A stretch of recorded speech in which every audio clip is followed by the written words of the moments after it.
I'm American, but I work for a British bank with offices all over the world. I started my career in New York City. I was always interested to hear the stories of my colleagues who had worked in places such as China and Brazil with cultures that seemed very different from my own. Of course, they always talked about the culture shock, different ideas about time and formality, food that they never expected to eat, and of course, language difficulties.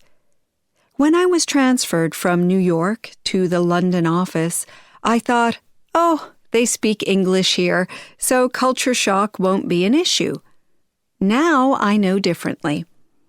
I haven't had any big problems or big misunderstandings, but every day I have to stop and think and process new information. Dealing with small differences all day long, every day, can be very tiring.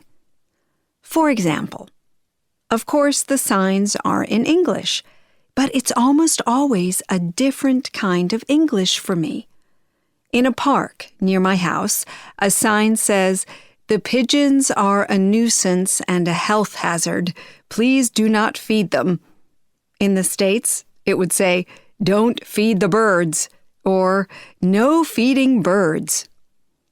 Another difference is food.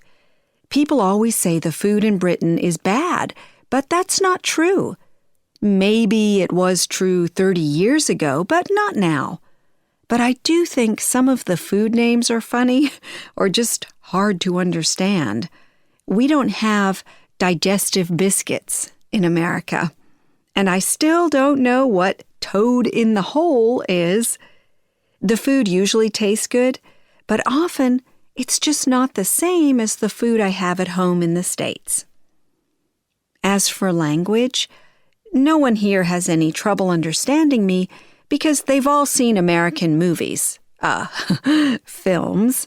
But often I talk with people who have an accent I've never heard before. It isn't that I don't understand them at all, but often the words they use are unfamiliar and their grammar just seems different. I often have to ask them to repeat what they said. The last big one for me is getting used to driving on the left-hand side of the road. At first, I always looked the wrong way when crossing the road on foot. When I finally was brave enough to try driving, it felt almost natural at first, but then I would suddenly feel panic that I was driving on the wrong side of the road. I'm still not completely comfortable with that, but it's getting easier. I've been here for 2 years now, and I'll probably stay another 3. After that, when I go back to the States, I'll probably go through culture shock all over again.